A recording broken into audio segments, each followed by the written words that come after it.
Muy buenas tardes para todos y todas. El Centro de Formación y Acción Social Fray Gabriel Gutiérrez Ramírez, OFM, y la Escuela de la Caridad del Secretariado Nacional de Pastoral Social Cáritas Colombiana les da una cordial bienvenida en esta tarde. Bueno, la clase pasada nos dedicábamos un poquito al primer momento del método teológico pastoral, que es el ver. Y entonces teníamos como invitado al doctor Alfonso Insuasti, quien nos hizo una presentación de la realidad internacional latinoamericana y en algunos puntos se acercó a Colombia también para ver un poco esa realidad. En esta tarde vamos a estar acercándonos a un tema también clave, que es la persona humana. Hoy nos acompaña el doctor José Luis Mesa Rueda, de la Facultad de Teología de la Pontificia Universidad Javeriana. José Luis es doctor en teología por la Pontificia Universidad Javeriana, magíster en docencia por la Universidad de La Salle, magíster en teología por la Pontificia Universidad Javeriana, especialista en educación sexual por la Fundación Universitaria Monserrate, licenciado en educación con énfasis en estudios religiosos por la Universidad de La Salle. Damos un agradecimiento muy especial al doctor José Luis por acompañarnos en esta tarde. Es un gran amigo, pero también es un gran conocedor de grandes temas y también es un referente no solamente en nuestro país, sino también en muchos otros países de Latinoamérica. Gracias, doctor José Luis, por acompañarnos en esta tarde y bienvenido. Miguel, muchísimas gracias. Por favor, quiero verificar que me escuchan perfectamente. Perfecto. Muy bien. Bueno, Miguel, yo soy quien debo agradecer la invitación porque de verdad que este tipo de oportunidades son un pretexto, pues, para repensar cosas, hacer síntesis y, ¿por qué no? Pues conocer nuevas personas, de manera especial las que están en este diplomado, el ABC del pensamiento social de la Iglesia. Bueno, yo he previsto un plan de trabajo, espero que se me cumpla. Quisiera confirmar contigo, Miguel, el tiempo que tengo, que es de hora y media, ¿cierto? Hora y Sí, media. tienes hora y media. Sí, Muy normalmente bien. una hora para una exposición y luego una media hora para las preguntas. Ah, bueno, perfecto. Entonces creo que estamos empatados, porque después de este saludo tuyo y el saludo mío, quisiera, quisiéramos un ejercicio previo en torno a la pregunta, ¿por qué los seres humanos somos personas? Y para ello, bueno, me va a hacer ayudar ahí de una de las herramientas que tiene la web, que incluso nos va a permitir ver en una nube de palabras por dónde irían las respuestas del grupo participante. Después de esto, quisiera ver algunas ideas claves de la lectura. Entiendo yo que ustedes han leído previamente las preguntas que tienen que ver con el capítulo, el ser humano como persona, o sí, digamos, el título que tiene que ver con el tema. Después de eso, quisiera referirme a los ismos antropológicos, eh, que, como lo señalaré en su momento, pues de alguna manera estos ismos nos están distrayendo y no nos están permitiendo alcanzar esa meta que plantea no solo la doctrina social de la Iglesia, sino en términos generales la antropología filosófica y, por qué no, la antropología teológica. Y ya llegando a la penúltima parte, quisiera detenerme en las relaciones básicas del ser humano. Allí voy a encuadrar, o mejor, incluso a recoger lo que hemos visto en los tres apartados anteriores para llegar al conversatorio, ¿cierto? Bueno, ahí, bueno, si el tiempo nos da, podríamos hacer un conversatorio por grupos muy pequeñitos, de tal vez de 3 o 4 personas, ya que esta herramienta nos facilita esa distribución, y si no, también aprovechando que no somos muchos, en este momento hay unos veintitantos conectados, podemos tener una conversación general. ¿Listo?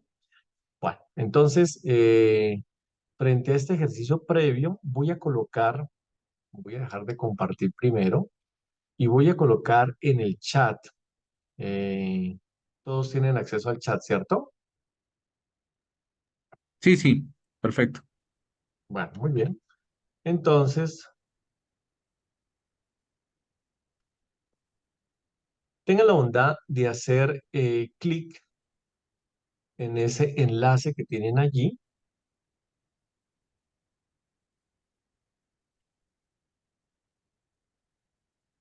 ¿Alguno no pudo ingresar?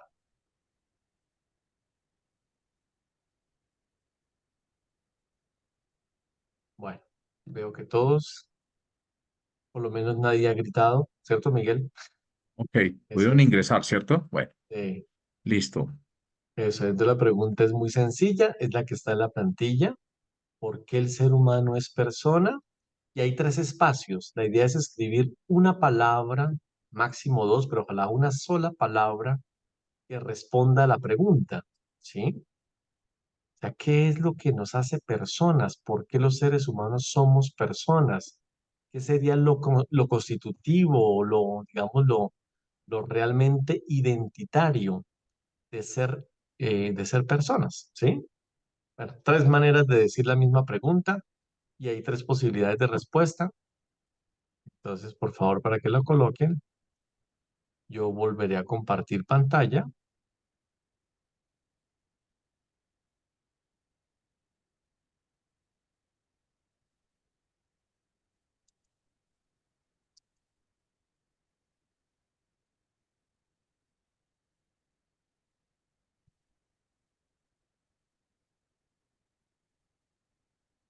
Para mirar entonces cómo se va conformando la nube de palabras.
Bueno, muy bien. Creo que ya todos, ahí dice que tenemos las 26 respuestas. Ah, incluso sigue. Ah, tal vez por lo que están triplicadas. Bueno, muy bien. Gracias por los que ya enviaron. Bueno, entonces, ya saben, si la palabra coincide, pues aparece en un tamaño un poco más grande, pero noten ustedes que hay palabras que aunque no coincidan, prácticamente se refieren a lo mismo. Por ejemplo, alguien colocó pensante, otra persona lo colocó en plural, por eso no asimiló como una sola palabra, pero se refiere a lo mismo. Entonces, ¿qué nos hace personas que somos pensantes, que somos hijos de Dios, que somos racionales, que tenemos razón, racionalidad, responsabilidad racional, con racionamiento, pensamiento, pensamos? Bueno, entonces digamos que ese grupo de palabras formarían parte del mismo campo semántico. Hay otras que tienen que ver, si se quiere, con lo afectivo. Entonces, porque tenemos sentimientos, porque tenemos capacidad de amar, el amor como tal, sentimientos, somos emocionales. eh, a ver, bueno, yo creo que hasta ahí, siente, dice alguno, ¿no? De otra parte, tenemos el que nos comunicamos, interactuamos, nos relacionamos. Bueno, hasta ahí. Después estarían las que tienen que ver con la comunicación, experiencias. Y finalmente, aquí hay unas que no son la mayoría, pero es bueno resaltar porque somos creación de Dios, porque tenemos dignidad, porque somos hijos de Dios. Sí. Bueno, ok, interesante, muy interesante. Muchísimas gracias. Creo que no se escapó ninguna. Bueno, porque compartimos, tendría que ver con esa socialidad, con esa interacción con el otro. Sí, claro, por supuesto. Bueno, muy bien. Ok, entonces ahí están sus respuestas. No sé si alguien faltó, tal vez sí, no lo sé. Pero bueno, eso nos da una buena idea de esa noción previa que tenemos. Bueno, noción previa que podría estar matizada o enriquecida por la lectura que han hecho del texto de estudio para el día de hoy. Entonces, dejo de compartir para irme nuevamente a la presentación.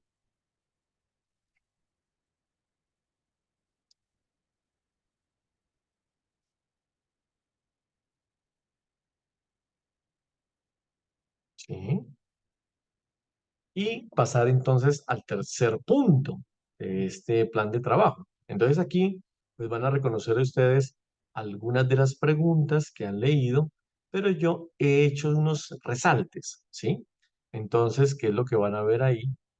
Entonces aquí incluso me voy a ayudar de las preguntas. La pregunta 47 está formulada en estos términos. ¿Qué queremos decir al hablar de persona? ¿Sí? Y ahí hay tres ideas que quiero resaltar. La primera de ellas, y claro, porque estamos en un diplomado que tiene una plataforma, si se quiere, teológica, pues porque somos creados a semejanza de Dios, ¿cierto? Es lo que dice allí. Somos imago Dei, ¿sí? Eso es lo que dice el término latino. Somos imagen y semejanza de Dios. Eso es muy interesante. Incluso ahí está la referencia bíblica, no es la única, pero es la que casi siempre nos viene a la mente porque tiene que ver con los relatos de creación. Entonces, si nosotros somos semejanza de Dios, imagen de Dios, quiere decir que hay algo de Dios en nosotros. Y podríamos preguntarnos, ¿qué es eso que hay de Dios en nosotros? Alguna vez uno de mis maestros lo decía de una forma muy sencilla, pero muy profunda. Decía, si decimos de Dios que Él es el amor en plenitud, ¿sí? Eso significa que en nosotros hay algo, una semilla, si se quiere, hay algo que nos permite o nos pone en la tarea de amar en plenitud. Y por lo tanto, esa semilla sería la libertad, ¿sí? También decimos de Dios que es la sabiduría plena. Entonces, lo mismo, si nosotros somos imagen y semejanza de Dios, debería haber algo en nosotros, una semilla que nos permitiría también alcanzar la sabiduría, pues tal vez no con la plenitud que tiene Dios, pero sí nos pone en la tarea de alcanzarla. ¿Y cuál sería esa semilla? Pues la inteligencia. Entonces, eso quiere decir que libertad e inteligencia son unas notas características, son parte de nosotros que revelan y reflejan ese Dios que está en nosotros, ese Dios que nos ha creado. Podría volver después sobre la idea, ¿no? Porque si ese Dios nos habita, si creemos firmemente que Dios nos habita, quiere decir que en nosotros existe una tarea trascendente y es poder alcanzar hasta donde se nos sea posible la divinidad. Bueno, de hecho la patrística, ustedes recuerdan, en una etapa en la historia de la iglesia que llamamos la patrística, tenemos los grandes padres de la iglesia, tanto latinos como griegos, pero sobre todo los griegos, ellos insistieron en la idea de la divinización del ser humano. Entonces decían que si hay algo que de verdad tendría que ocuparnos es realmente nuestra propia divinización, o sea, ser como Dios. Ser como Dios, eso es una cosa muy grande, ¿no? ¿Cierto? Amar como Dios ama, ser sabios como Dios también lo es. Ahora, en nuestra imperfección, ¿sí? Aunque en nosotros apenas estén esas semillas, eso no significa que no valgamos, no. La respuesta que tenemos acá nos dice que somos incomparablemente valiosos. ¿Por qué? Porque no somos cosas, realmente somos, y aquí se refiere a ese alguien, somos alguien que refleja esa imagen y semejanza de Dios. Y la otra cosa que se deduce del ser imagen de Dios es que tenemos una relación con el Creador, tenemos una relación con Dios. Por eso cuando alguien dijo, somos hijos de Dios, no sé si era consciente de que cuando yo digo, soy hijo de, estoy estableciendo una relación. Cuando yo digo, yo soy hijo de Misael Mesa, el nombre de mi padre, entonces estoy reconociendo una relación con mi papá, ¿cierto? O con mi madre. Bueno, entonces son cosas para pensar sin duda alguna. La siguiente pregunta es la 48, me quiero detener en ella. ¿Por qué cada persona es un ser social? Entonces nos dice la respuesta, es un poco más larga, pero aquí me quedé solamente con un fragmento, y es que ser hombre no es solo vivir en una buena relación con Dios, sino que hay que procurar además una buena relación con los otros. ¿Sí? Qué interesante. Es decir, que la socialidad, y estoy diciendo bien, bueno, hay un autor, no sé si lo hayan leído, que es Javier Zubiri, que se detiene en esta categoría, la socialidad de la realidad personal. Y sobre eso escribió tremendo libro. Pero bueno, aquí lo podemos sintetizar y decir que sí, efectivamente, somos personas, no solo porque somos imagen de Dios, sino porque somos seres sociales.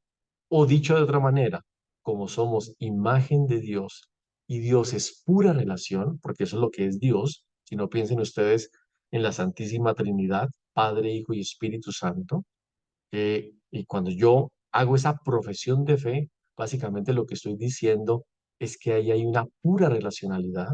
También estoy diciendo que el ser humano tiene una relación con los otros, no solamente con Dios, también con los otros. En la siguiente pregunta, eh, ¿cuáles son los lastres de la persona?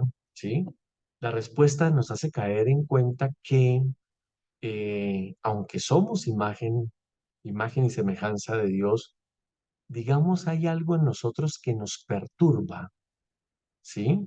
Incluso que nos destruye, dice la respuesta, y eso lo llamamos pecado. Entonces, pero esta palabra ha venido en desuso, pocas veces se pronuncia, a veces algunos evitan, ¿cierto? Reconocer su significado, pero miren, cuando estamos diciendo pecado, no estamos diciendo algo diferente de eso que hay en nosotros, que incluso nos lleva a tomar decisiones, a llevar a cabo acciones que nos enfrenta a la voluntad de Dios. Bueno, o nos enfrenta a Dios mismo, tal vez, sí, pero básicamente nos enfrentamos a lo que Dios quiere de nosotros. Entonces, ¿qué es lo que Dios quiere de nosotros? Bueno, tengamos como referente primero el Evangelio, si quieren. Entonces yo leo el Evangelio y entonces veo que alguien le pregunta a Jesús, ¿y cuántas veces tengo que perdonar? ¿Hasta 7 veces? Ah, y Jesús dice, no, hasta 70 veces 7. Ah, entonces lo que quiere Dios es que perdonemos, que podamos, que tengamos esa valentía de perdonar incluso lo imperdonable. Eso es lo que Dios quiere, ¿cierto? Esa es la voluntad de Dios. Entonces, cuando pasa algo en nuestra vida, piensen ustedes en cualquier circunstancia, en la familia, con nuestra pareja, en el trabajo, con algún vecino, etcétera, etcétera, y yo digo, voy a odiar a esta persona por el resto de mi vida. No quiero ver nada con él o con ella, nada más. ¿Ok? Entonces, allí, esa acción es una acción de pecado, claro, porque no es lo que Dios quiere. Porque además, cuando yo odio, ¿sí? Que es una forma de muerte, todos sabemos que una persona que odia, no solamente en lo somático, sino también en la mente y en el espíritu. Ahí hay un acabarse, ¿cierto? Hay una cosa. Cuando una persona perdona, hay que ver incluso cómo cambia esa persona en su cuerpo, en su mente y en su espíritu. Bueno, ahorita no me voy a detener en eso, pero piensen ustedes, ¿no? Entonces, de cómo el perdón es un signo de vida y el odio o el no perdón es un signo de muerte, solamente por dar un ejemplo, ¿cierto? Pero en el Evangelio sí que tenemos pistas, unas pistas bellísimas sobre qué es eso que Dios quiere de nosotros. Piensen, por ejemplo, en el tema de la justicia, ¿cierto? ¿Sí? Entonces, decimos de una forma muy coloquial que la justicia, pues, es darle a cada quien lo que merece, ¿cierto? Eso es un concepto bastante sencillo y creo que todos entendemos. Bueno, pero teológicamente sabemos que la justicia básicamente es hacer la voluntad de Dios. Vuelve y juega el tema de la voluntad. Pero bueno, si queremos ser personas, entonces tendríamos que de alguna manera trabajar el pecado para que el pecado nomine, por ejemplo, la justicia. Cuando yo estoy siendo injusto, piensen ustedes en algo tan sencillo como, a ver, si tenemos una persona que nos ayuda en el servicio doméstico en casa y viene una o dos veces a la semana, entonces pregúntate, ¿yo le pago lo que es justo? Ni siquiera a veces lo que es por ley, además, ¿no? A veces ni siquiera. Entonces, sabemos que por ley debemos pagarle sus prestaciones sociales, pero a veces enredamos la pita, que no sé qué, y al final le damos 40.000 o 50.000 pesitos, y es que yo te di el almuerzo y no sé qué, bueno, etcétera. Pero ni siquiera lo que es de ley. Entonces, bueno, mucho menos lo que sería por justicia. Entonces, claro, cuando yo estoy siendo injusto con el otro, pues estoy haciendo o llevando a cabo una acción de pecado. Y por lo tanto, eso me despersonaliza. Entonces, miren ustedes, el pecado me despersonaliza, la gracia me personaliza. La gracia, pues, cuando yo digo que soy un hombre o una mujer de gracia, o que habita en mí la gracia, lo que estoy diciendo es que estoy actuando de acuerdo con la voluntad de Dios.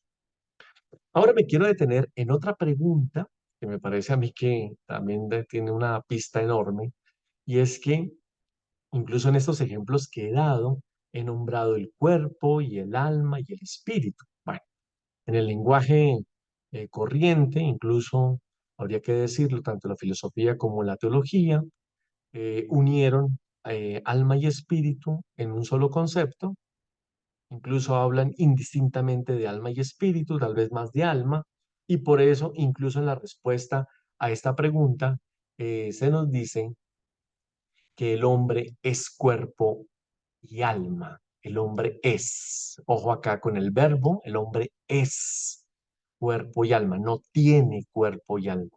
¿Sí? Muy interesante que el documento nos haga caer en cuenta de que somos cuerpo y somos alma. Pero ojo, no son dos realidades separadas. Las personas se constituyen de una unidad de alma y cuerpo. Sin embargo, todo el tiempo estamos pensando dualistamente y estamos pensando en que tengo alma y tengo cuerpo. Entonces, claro, eso conlleva a cosas que vienen de mucho de tiempo atrás. Ustedes no sé si recuerdan las ideas de Platón, que fueron teologizadas por San Agustín e incluso permanecen hasta nuestros días. Qué sé yo, la semana pasada alguna persona me decía, oye, José Luis, te invito a la misa por mi mamá, ¿cierto? Por el alma de mi mamá. ¿eh? Te invito a la misa por el alma de mi mamá, decía María. O sea, esa persona está pensando que hay que rezar por el alma, pero no por el cuerpo, ¿sí? Eso es. Entonces, si seguimos cultivando esa dualidad o ese dualismo, alma y cuerpo, pues podemos encontrar gente que puede caer en el espiritualismo o que puede caer en el materialismo, que nos dice esta respuesta, ¿no? Entonces, cuando yo solamente me preocupo por el cuerpo, cultivo mi cuerpo y niego el alma, pues caigo en materialismo. Si lo contrario, si solamente creo que el alma es buena e incluso que el cuerpo es malo o pecaminoso, como era esta corriente maniquea, que cultivó el desprecio por el cuerpo, ¿sí? Y que había que castigar el cuerpo, vuelvo a decir, incluso con algunas prácticas que permanecen hasta nuestros días. No sé si ustedes han visto de algunas personas que se flagelan. Ahora que acabo de pasar la Semana Santa, la flagelación, el ayuno de ser riguroso, el escarmiento mismo, los cilicios, el látigo, etcétera, etcétera. Entonces, castigar el cuerpo para salvar el alma, ¿sí? Porque el cuerpo, decía Platón, es la cárcel del alma. Este, ¿no? Bueno, entonces, a veces encontramos personas con esa idea, pero nada, si yo realmente he hecho una buena reflexión sobre lo que significa esta pregunta, entonces ya caí en cuenta que tanto el cuerpo como el alma, siendo eh, ambas dimensiones, ¿sí? Creación de Dios, pues ninguna de las dos tiene por qué ser la una buena y la otra mala. Y por eso entonces también subrayé, el cuerpo no ha de despreciarse jamás, pues fue creado por Dios y destinado a la resurrección del último día, ¿cierto? Entonces el cuerpo como tal, incluso ese cuerpo que sería espiritualizado en la resurrección como tal. Bueno, pasemos a la siguiente pregunta y es la 54. Bueno, aquí estoy haciendo unos saltos, así que si alguno hizo lectura del texto y encontró alguna pregunta interesante o alguna duda, la podemos conversar al final. Bueno, yo he dicho que al final, pero yo no sé si Miguel, aprovechando que Miguel está aquí con nosotros, me ayuda a moderar por si acaso resultara alguna pregunta de este apartado que tiene que ver con preguntas y respuestas del documento leído. En la pregunta Perfecto. 54 aparece este cuestionamiento o esta cuestión. ¿Qué hace que cada ser humano sea único? Y miren ustedes lo único.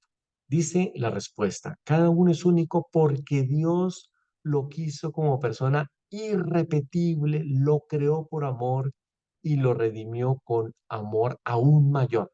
Y a mí esa respuesta me parece muy bella, ¿cierto? Muy bella, ¿cierto? Porque estaba pensando, piensen ustedes en un artista, ¿cierto? Piensen ustedes en un artista que ama su profesión, eh, como un músico, como un pintor, como un escultor, rara vez repite en sus obras de arte. Posiblemente haya una especie de patrón, claro. Entonces uno piensa en Fernando Botero y uno dice los gorditos de Botero. Oye, pero cada obra realmente es un mundo, cada obra es irrepetible, cada obra es singular. O sea, las obras que de alguna manera se fotocopian, ¿sí? Que se reproducen y haciendo una igual que otra, pues pierden su valor. O sea, es una copia más, pero aquellas que son únicas valen muchísimo. Y habría que mirar esas subastas que hacen, donde uno ve a esos grandes magnates pagando no sé cuántos millones por una obra de arte. Bueno, si la analogía sirve, es como esto, o sea, Dios, como nos ama, como ama tanto, lo que hace que es crear, pues a cada uno crea de forma irrepetible. Y esto ni siquiera hay que ir a la teología. O sea, si ustedes leen algo de biología y de genética, saben que la posibilidad de que haya dos personas iguales, es decir, que haya alguien como yo, sí, otro José Luis Mesa, como yo, genéticamente hablando, es de 14 billones de veces. Billones, 14 billones. ¿Eso qué significa? Que posiblemente eh, todos los juegos genéticos se agoten y haya un José Luis Mesa, pero eso ocurriría no sé cuántos siglos después. O sea, no hay nadie. Pero los seres humanos, como somos, nos encanta la uniformidad. Nos encanta la uniformidad. ¿Sí? Eso, la producción en serie. En cambio, Dios no. Dios a cada uno nos hace irrepetibles, singulares. Alguna vez hice un ejercicio con chicos, creo que eran de séptimo grado, de octavo grado, nos fuimos al parque donde había varios árboles. Elijan un árbol, les dije, elijan un árbol. Y tomen de ese árbol dos hojas, ¿sí? Ahora compárenlas. ¿Sí? A nosotros nos parecía que las dos hojas eran iguales, pero ninguna hoja es igual a otra. Entonces imagínate cuántas hojas podrá tener un árbol y ninguna es igual a otra, ninguna, ¿sí? Por más de que tengan un patrón común, que las nervaduras, la forma, bueno, etcétera, ¿sí? Pero no hay ninguna igual a otra. Los seres humanos sí que más. Entonces miren ustedes, esta respuesta que no apareció en la nube de palabras, me parece que es muy profunda y es, ¿por qué somos personas? Porque somos únicos e irrepetibles. No hay ninguno igual a mí. Y por lo tanto, aparece en mí la tarea de desarrollarme integralmente. Como no hay ninguno igual a mí, me corresponde a mí asumir muy en serio mi crecimiento como persona, en todas las dimensiones. Pues hemos nombrado algunas, pero es en todas. Bueno, nos vamos y ya casi vamos terminando este apartadito a la pregunta que tiene que ver con la libertad. ¿Cuánta libertad necesita el hombre? Bueno, si recuerdan en el texto, ahí la anterior también tiene que ver con la libertad, pero me quedé con esta porque me parece que insiste en algo que es muy bello. La libertad es un valor fundamental. Ah, ya dijimos, si nosotros somos imagen y semejanza de Dios y Dios es puro amor, ¿qué es eso que nos permitiría a nosotros crecer en el amor? Pues la libertad. Yo con la libertad decido si amar al otro o no amarlo. Claro. Entonces, por eso, y subrayo esta idea, ¿cierto? Porque es la manera como podemos llegar a amar y corresponderle a Dios. Pero además de eso, miren ustedes, arrebatarle al hombre su libertad o delimitársela sin causa es una gran injusticia. Es decir, que claro, uno piensa en lo contrario a la libertad, pues es la esclavitud. En algo tiene que ver esta imagen que está allí. Y no solamente esa esclavitud, la que hemos estudiado en la historia universal y en la historia de América Latina, sino las esclavitudes actuales, contemporáneas.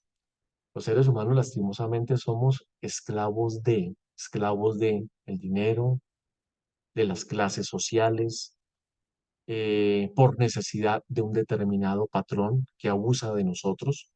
¿Sí? Todo eso pasa en nuestros días. Pero esa libertad, que podría ser una libertad exterior, tiene un correlato que es la libertad interior. ¿Sí? ¿En nosotros realmente existe esa libertad interior? ¿O realmente en nosotros hay unos fantasmas, una serie de creencias que nos tienen cooptados, amarrados, si se quiere? Y en esta misma línea de la libertad, hay un concepto que apareció en la nube de palabras, hubo una persona que la colocó, y es el tema de la conciencia. ¿Qué nos hace personas? Que en nosotros habita la conciencia, está la conciencia, o tenemos como potencia la conciencia. Y el mismo texto, el documento, dice que es algo así como una voz interna de la verdad. Es la ley natural que fue escrita en los corazones de todos los hombres. ¿Sí? Y la conciencia de alguna manera nos dice los valores que nos mueven a tomar unas determinadas decisiones. ¿Sí? Bueno, no sé si ustedes recuerdan o han visto los cómics cuando hablando de la voz de la conciencia aparecen dos muñequitos, un angelito y un diablito que le van diciendo al personaje principal qué es lo que tiene que hacer, etcétera, etcétera. Bueno, es algo así como eso. Por eso dice la misma respuesta que la conciencia se puede equivocar, cuando a lo mejor el diablito que está hablando al otro lado te convence de hacer tal o cual cosa, ¿cierto? Y claro, si es el diablito, pues ya podríamos suponer que esa conciencia que actúa erráticamente, de forma fallida, pues de alguna manera nos hace pecar. Pues ¿por qué? Porque nos hace caer en el egoísmo. Es decir, en eso que Dios no quiere de nosotros, ¿sí? Esa es como la cosa, ¿eh?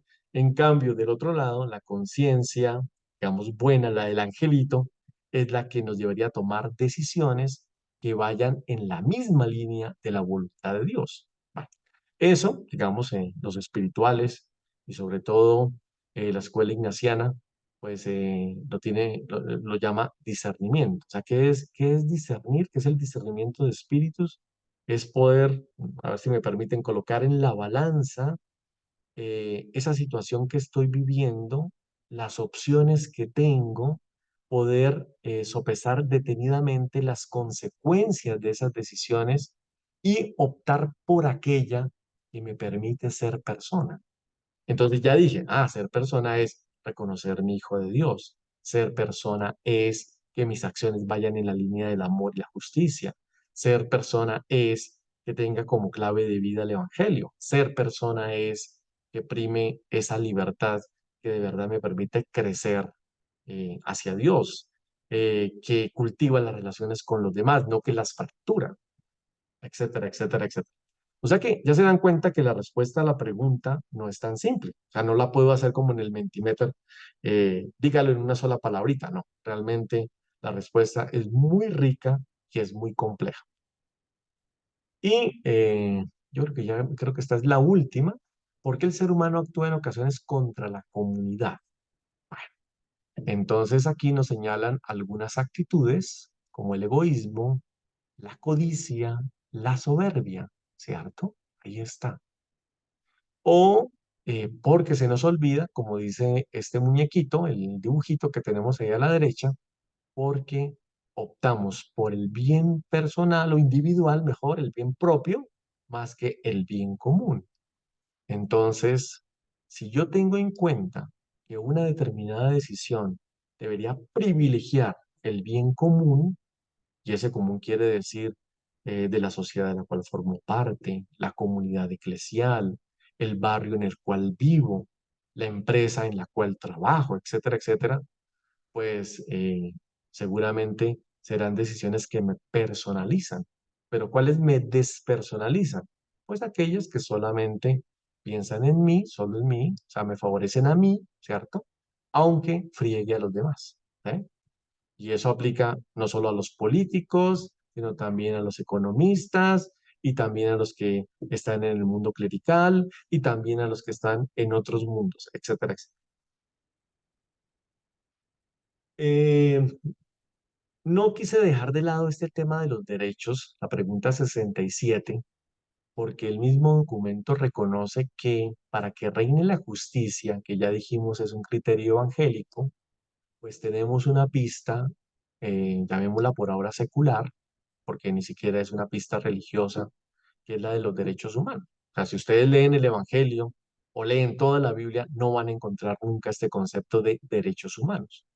Es un concepto que prácticamente pertenece a la modernidad y tomó mucha fuerza en la segunda modernidad, si se quieren, siglo XX. Incluso hablamos de los derechos humanos de primera generación, de segunda generación, de tercera generación, etcétera, etcétera.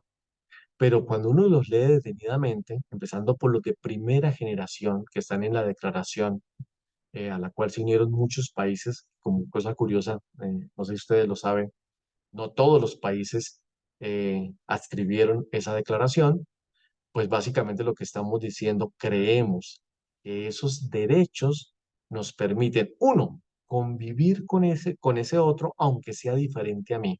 Yo digo, pero eso es muy evangélico. Y si no leamos en Hechos el relato de Pentecostés. ¿Qué es Pentecostés? ¿Qué es este relato tan bello? Es que yo pueda interactuar con el otro, ¿sí? Porque dice el texto que hablando con ese otro que procedía de no sé qué otro país, yo entendía lo que decía, ¿sí? Es una cosa muy bonita, ¿sí? Entonces, yo digo, pues el relato de Pentecostés es una proclama de la pluralidad a la cual estamos llamados. O sea, ¿cómo hago yo para poder convivir con ese otro diferente a mí sin que yo tenga que matarlo?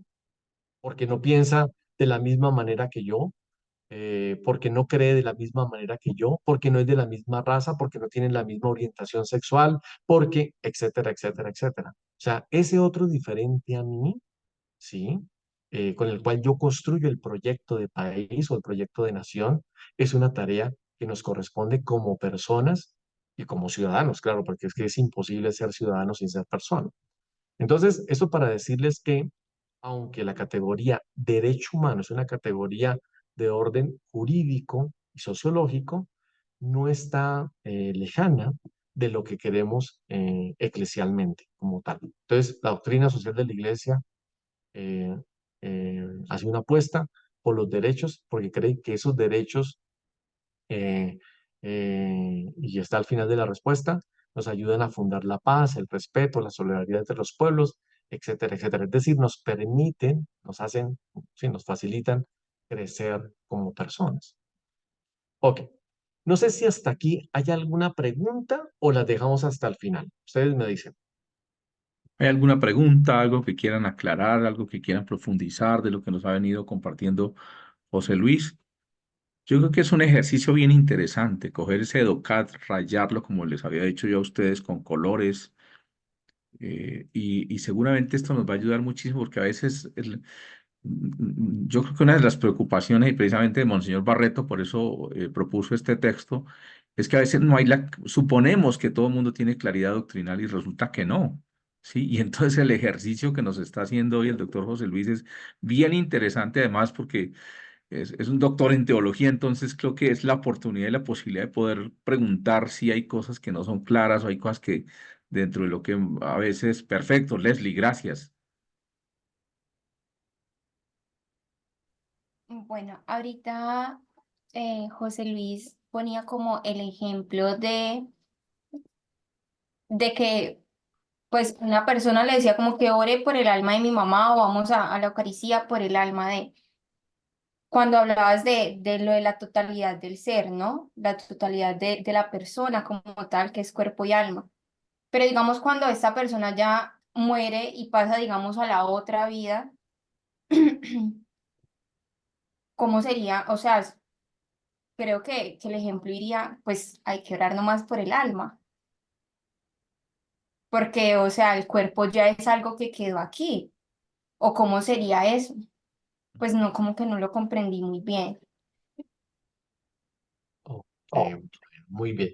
Gracias, Leslie. Voy a responder a tu pregunta con el último apartado.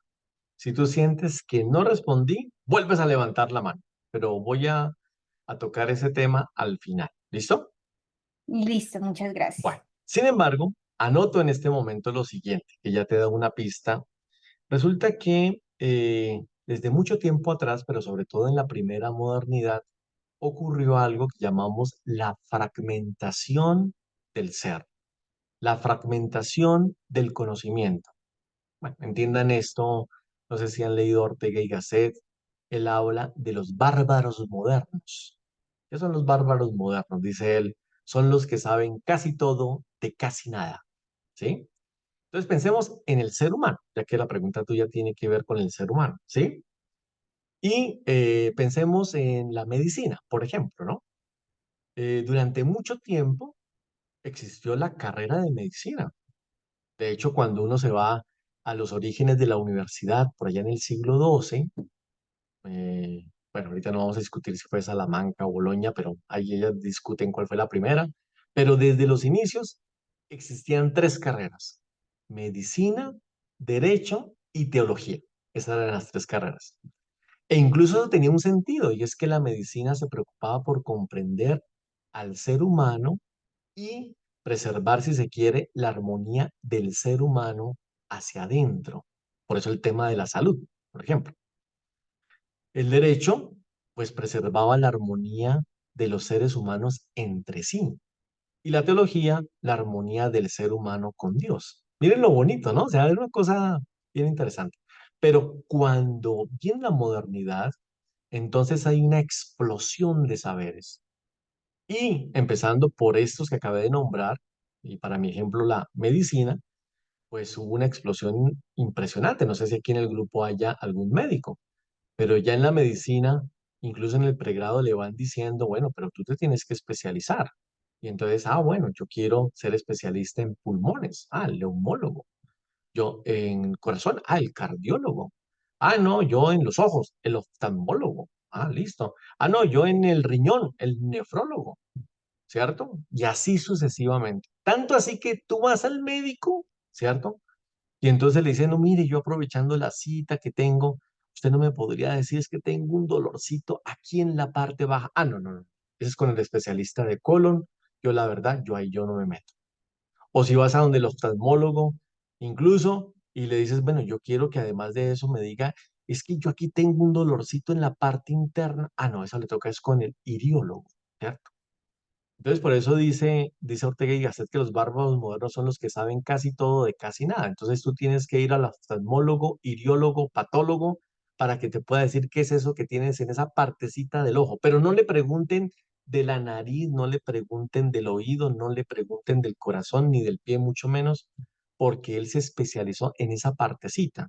Es decir, que fragmentamos al ser humano, tanto así que no comprendemos que somos un sistema, una unidad, una totalidad.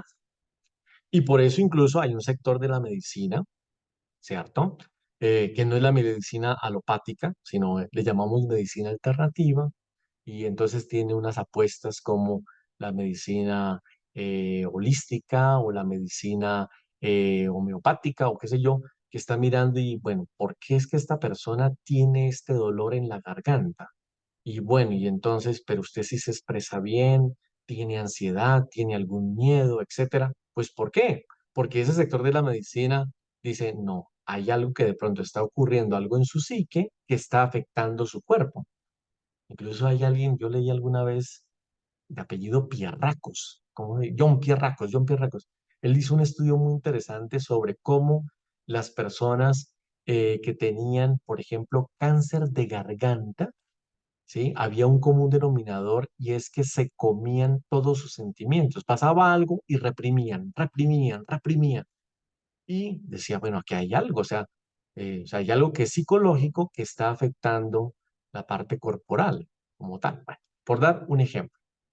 Entonces, es por eso que algo que estamos viendo, sobre todo en los últimos años, es una apuesta nuevamente a lo inter. Entonces, esta disciplinariedad que se da en todos los campos, en todos, o sea, porque eso sí, no creo que ni haya ningún campo que se haya liberado de esa fragmentación. Entonces, es cómo unimos, cómo hacemos lo interdisciplinario, lo intercultural, lo interreligioso, lo inter y así sucesivamente. Entonces, pensando en el ser humano, entonces todavía seguimos diciendo que el ser humano entonces tiene un cuerpo A, del cual nos deshacemos cuando morimos, y menos mal que nos deshacemos de ese cuerpo, y por lo tanto entonces ahora lo que hay que rezar es por el alma. Pero ojo, cuando estamos diciendo alma, nos estamos refiriendo es a la parte espiritual, no a la parte psíquica, si se quiere, cognitiva, que tiene que ver con los procesos de pensamiento y de sentimiento y de volición o de comportamiento, que es algo, miren ustedes, yo dije psique, ¿no? Psique, de ahí viene, esa raíz está en la palabra psicología. ¿Qué estudia la psicología? La psique, es decir, estudia los pensamientos, los sentimientos y los comportamientos del ser humano. Ah, por eso la psicología, y si hay algún un psicólogo acá, entonces la psicología que también se ha especializado, dice, no, es que yo soy psicólogo conductista, yo soy psicólogo cognitivista o racional, ¿cierto? No, no, yo soy, pero hay otros que dicen, no, es que yo soy más de una psicología sistémica, etcétera, etcétera, bueno, como buscando unir. Bueno, entonces todo el tiempo estamos eso, en reduciendo al ser humano o separando al ser humano. Y con esta idea, entonces se va a entender mucho mejor los ismos antropológicos, porque los ismos antropológicos, si se quiere, son una reducción del ser humano, pero no solo del ser humano como tal, sino también del sentido del ser humano. En palabras sencillas, lo puedo colocar en términos de ¿y qué es lo que te hace feliz? ¿Cierto? ¿Cierto? ¿Qué es lo que te hace feliz? Entonces, esta pregunta, que no es una pregunta pues sencilla de responder, ¿cierto? Pues podría tener respuestas como esta. Entonces, seres humanos que creen que el sentido de su vida es lo material, acumular lo material, y por eso caen en materialismo, ¿sí? Entonces, aquí la imagen creo que es bien diciente, ¿no? Piensen en tantas personas preocupadas en el sueldo que van a recibir ahorita finalizando abril porque tienen que pagar la deuda de la casa y lo del carro y te tienen que comprar el último computador y es que esos zapatos ya no me gustan, entonces un par de zapatos y ay, ¿qué tengo que hacer? Etcétera, etcétera. ¿Sí? Bueno, no sé si ustedes se han entretenido alguna vez con uno de esos programas que llaman, ¿cómo se llama? Compradores compulsivos, ¿no? Y uno dice, Dios santo, ¿cómo puede haber personas que acumulen y acumulen cosas y supuestamente allí encuentren la felicidad? ¿Sí? Bueno, y ahora va uno a ver si realmente será que si encuentran sentido a su vida acumulando tanta cosa. ¿Eh? Esa sería digamos, una pregunta para hacerse. Entonces, aquí denle la vuelta al ismo y digan, no nos hace personas cuando la vida se nos va acumulando cosas, ¿sí? Eso es. Por más de que todo el tiempo la misma sociedad y la economía de mercado nos está vendiendo la idea de que tú eres feliz si te compras tal o cual cachivache. ¿Eh? Ahí está. Porque además de eso, como dice Mujica, no sé si ustedes han leído o han visto a Mujica, este que fue presidente de Uruguay, él dice, cuando tú adquieres una deuda, tú no estás pagando con dinero, estás pagando con tiempo, tiempo vital, ¿sí? Entonces, cuando tú dices, me voy a comprar este carro, no tengo el dinero, pero el banco te dice, yo te presto. Pues claro, como si tú eres buena paga, ¿cómo no te voy a prestar? Aquí tienes los 80, 100 o 150 millones y me los pagas a 8 años o a 10 años, ¿cierto? Son 10 años de tu vida, 10 años que dejaste de hacer otras cosas, de gustar de otras cosas, porque tu única preocupación al final del mes era pagar la hijo de madre deuda al banco para que no te quitaran el carro o la casa o lo que fuera, ¿cierto? Otro ismo, tecnologicismo. Esto sí que es de nuestros días, miren ustedes, no, ahorita tenemos un seminario que se llama Teología y Nuevas Antropologías y nos hemos detenido a pensar muy seriamente el transhumanismo y el poshumanismo. Eso es una cosa muy seria, ¿cierto? Porque el transhumanismo, miren ustedes, hace una apuesta y es la siguiente. Bueno, en verdad son dos apuestas. La apuesta por la singularidad tecnológica y la apuesta por el mejoramiento humano. Entonces, ¿qué se entiende por mejoramiento humano? Se entiende en que a medida que va avanzando la nanotecnología, la infotecnología, la inteligencia artificial, puede haber unos diseños, unos dispositivos que el ser humano puede incorporar de forma, a ver cómo le llamamos, de forma externa o de forma interna, pues para ser más sencillos. Eso es. Entonces, y si quieren, a manera de prótesis, ¿no? Sino que, claro, prótesis a veces no suena tan bonito.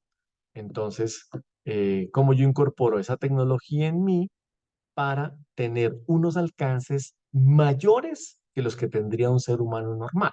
¿Sí? Bueno, se parece un poco, no sé si hay alguien aquí que sea de mi generación que veíamos el hombre biónico.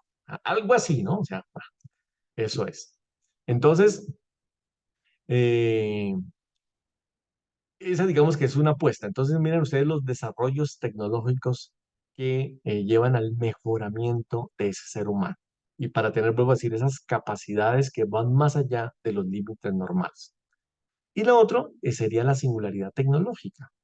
¿Qué es este propósito? Es que hay que seguir alimentando tecnológicamente ese algo, ese ente que a lo mejor llamamos inteligencia artificial o la web o la nube, bueno, son dos términos, ¿cierto? Para que llegue el momento en el cual la misma inteligencia pueda generarse a sí misma, digamos, la misma inteligencia artificial pueda generarse a sí misma y todavía más, que pueda generar seres humanos a su medida. Claro, eso es una cosa que parece ficción, pero ya ha habido, o ya hay estudios sobre eso, que uno queda un tanto aterrado, ¿sí? Sí, o sea, eso que vemos en algunas películas que uno dice, no, eso todavía faltan 400 años, tal vez no parece tanto. Incluso el mismo Kurzweil, que es uno de los padres del transhumanismo, señala que el momento en el cual la máquina sea más inteligente que el ser humano será en el 2045. 2045 ya, es que estamos a 20 años. Entonces, miren ustedes que el tecnologicismo, pues no es solamente encontrar la felicidad o creer que el sentido de nuestra vida está en pertenecer a tal red social y que me coloquen 5.000 likes en 3 días. ¿Ve? Que esa es una de las angustias del ser humano de hoy. Mire, tú quieres ver a un chico feliz de la universidad, de esos que son influencers, colócale 20 likes o 30 o 50 likes. El hombre va feliz o la niña va feliz, ¿cierto? Porque logró esos likes. ¿Y qué es aquello que le puede colocar, dar la mayor frustración? Que ninguno le coloque like después de colocar ese video en TikTok o ese mensaje en Instagram, no sé qué, que nadie, o sea, como si no existiera. No, como para suicidarse, literalmente. ¿Eh? Entonces tiene que ver con esto de cómo la tecnología realmente se nos ha metido en nuestra vida y no nos deja disfrutar de la vida misma. Preferimos estar pegados al celular, ¿cierto? Que compartir, así sea un, qué sé yo, una empanada, una arepita con la familia y tomarnos un juguito. No, no, no, ahí pegados al celular. ¿Cierto? Eso es. El hedonismo, que es más viejo que la panela, y por eso coloqué la imagen del becerro de oro, pero básicamente es ¿qué nos da felicidad o qué nos da placer? ¿Cierto? Placer. Entonces, Claro.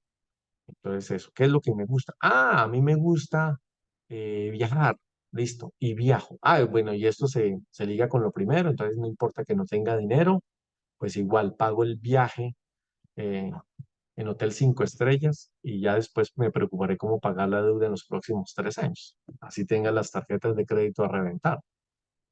O, ¿no? ¿Qué es lo que me gusta? ¿Qué es eso aquello que me da placer es realmente lo que le da sentido a mi vida? El individualismo, que ya nos hemos referido, pero básicamente es qué le da sentido a mi vida, aquello que me hace a mí feliz sin importar qué suceda con los demás. ¿Eh? Es eso, por eso individualismo, ¿cierto? Entonces, mi propio yo y por lo tanto busco mi propia felicidad, aunque eso implique pasarme por encima de los demás. No sé si han escuchado esto de la vigorexia, ¿cierto?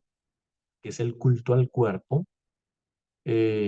Aquí, bueno, trabajando con chicos de la universidad, uno sí que se da cuenta de eso, chicos que están obsesionados por cultivar su cuerpo, por eso 4, 5, 6 horas en el gimnasio, no estoy exagerando, conozco uno que 5 horas al día en el gimnasio, entonces está en el gimnasio aquí de la universidad, pero también tiene su propio plan en un gimnasio particular de su barrio, etcétera. Toma estas proteínas sintéticas, pues para ayudar a tener esa chocolatina tan deseada por muchos, etcétera, etcétera. Bueno, pues eso es el corporalismo. Entonces, mira tú, lo contrario del espiritualismo, dijimos, ¿no? O sea, cultivar el cuerpo, aunque de pronto la mente esté vacía, ¿no? Aunque no dediquemos mucho tiempo a leer, etcétera, etcétera. Hay más, pero quedémonos con esto solamente y con esta idea final, es que esos ismos niegan la grandeza del ser humano o si se quiere su dignidad, la grandeza. Entonces miren ustedes, cuando yo creo que eso, la tecnología, cuando creo que las cosas materiales, cuando yo creo que el cuerpo es lo que le da sentido a mi vida, pues estoy haciendo una reducción de mi propio yo, ¿cierto? Y se parece a este cuentito de Anthony de Melo, que es muy bonito y aquí pues para descansar y tomar un sorbito de agua, no sé si alguien que quiera tomar la voz cantante y leer el cuento para todos.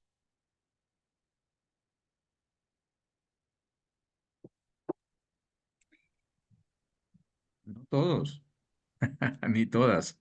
Alguien que nos Bueno, ayude, por favor. Mayra. Cuento el pollo y el águila.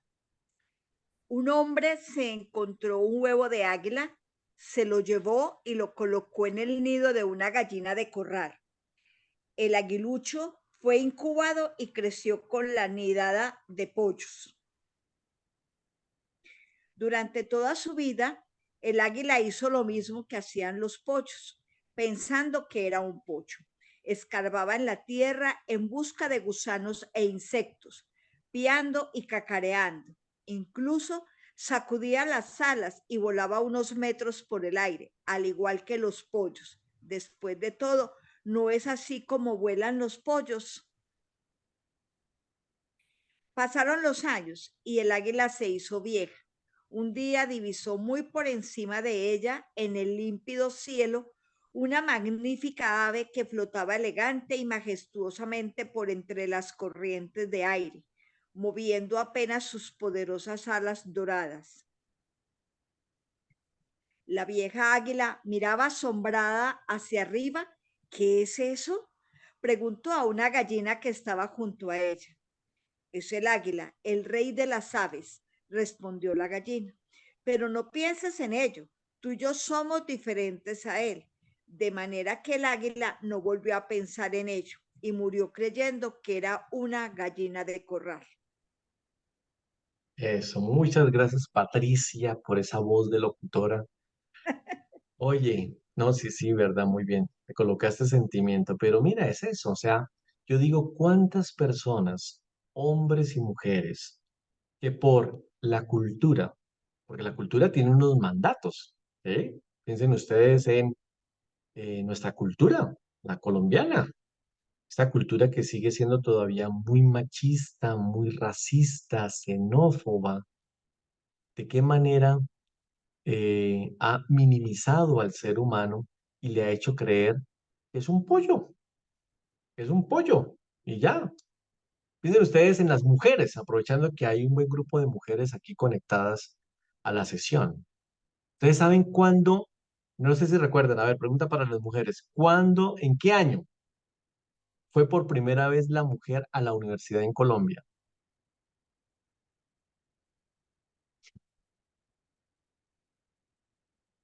Bueno, les dejo esa tarea, pero fue más o menos reciente, porque había un mandato cultural y es, las mujeres son para el hogar, las mujeres son para la cocina, las mujeres son para la crianza de los hijos, ¿cierto? O sea, pensar que una mujer fuera a la universidad, que estuviese en el mundo del trabajo, gerenciando un banco, manejando una tractomula, ¿qué le pasa? O sea, ¿eh?